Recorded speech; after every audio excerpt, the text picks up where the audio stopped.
Today we're going to be answering the age-old question, and no, it's not why do I bother making these YouTube videos, but rather which is the superior camera? Is it the Minolta Freedom 200 or this Olympus Trip AF?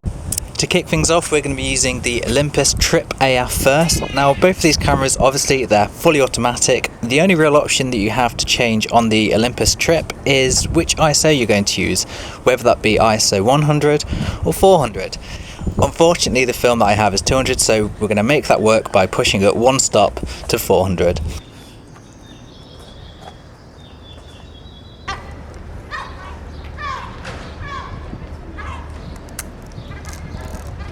Recently I've been buying quite a few cameras off Facebook Marketplace, and this was no exception. I saw the Olympus Trip AF on Facebook Marketplace going for about £5, and whilst I was heading over to go collect it from the guy, he also sent me another message saying if I would be interested in the Minolta Freedom 200 for an extra £5. So £10 for the two cameras, in my eyes that's a pretty good deal.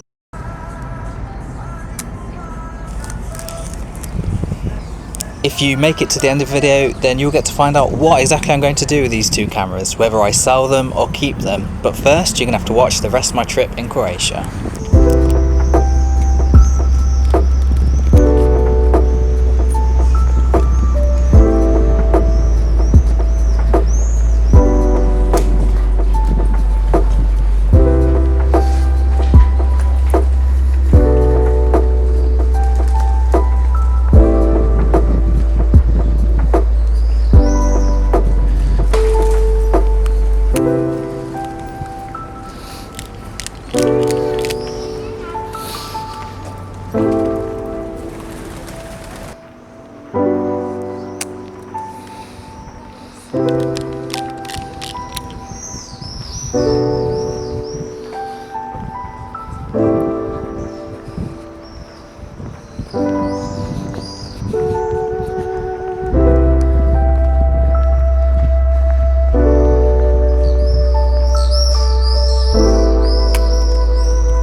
So I've run out of film on the Olympus. I actually forgot that I only had 24 frames in this roll of film, so it was a bit of a surprise to me.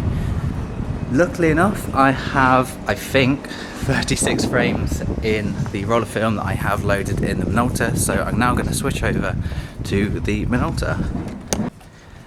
Okay, so I've loaded up the Minolta with a fresh roll of film, and it is a fresh roll of film. The last roll of film that I was using in the Olympus was expired, it was out of date.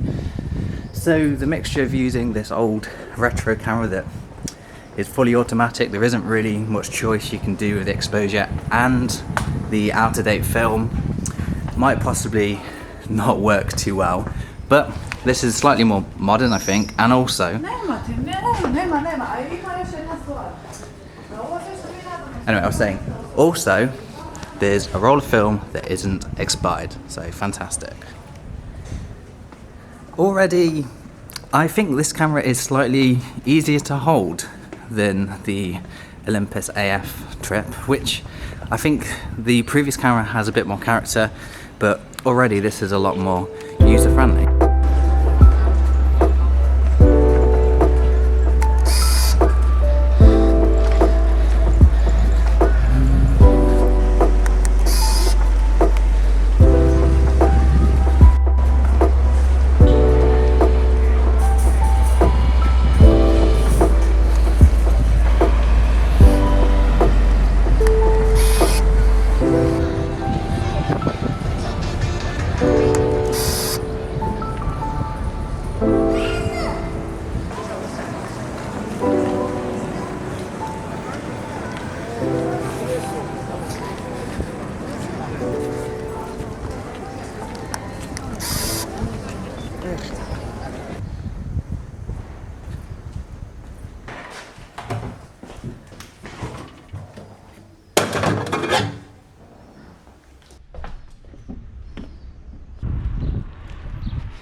If I had to make a prediction before I used these two cameras as to which one I would have preferred, I think I would have put my money on the Olympus Trip AF.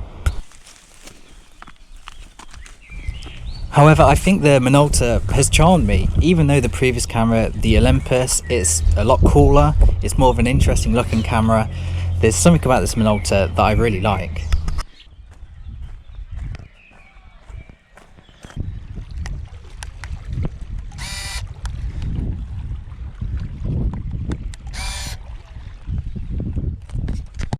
Well, here we are back in England, and the perceptive of you will have noticed that there's only one camera on the table, and it's the Minolta. I've decided to keep this camera, well, for the moment anyway. It'll be travelling with me on my next trip to Italy. The Olympus has been sold on eBay and has gone to its new home, and it was a lot of fun using both of these cameras, although some of the credit needs to go to Split.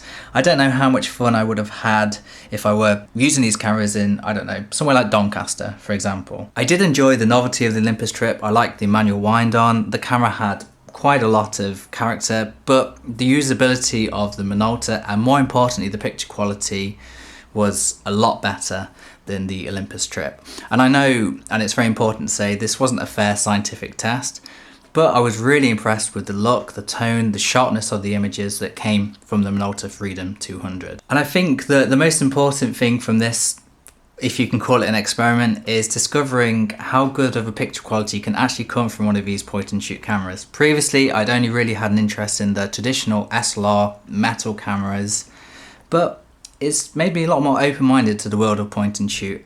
So if you want to see the new, more open-minded me again, well, I guess I'll see you in Italy.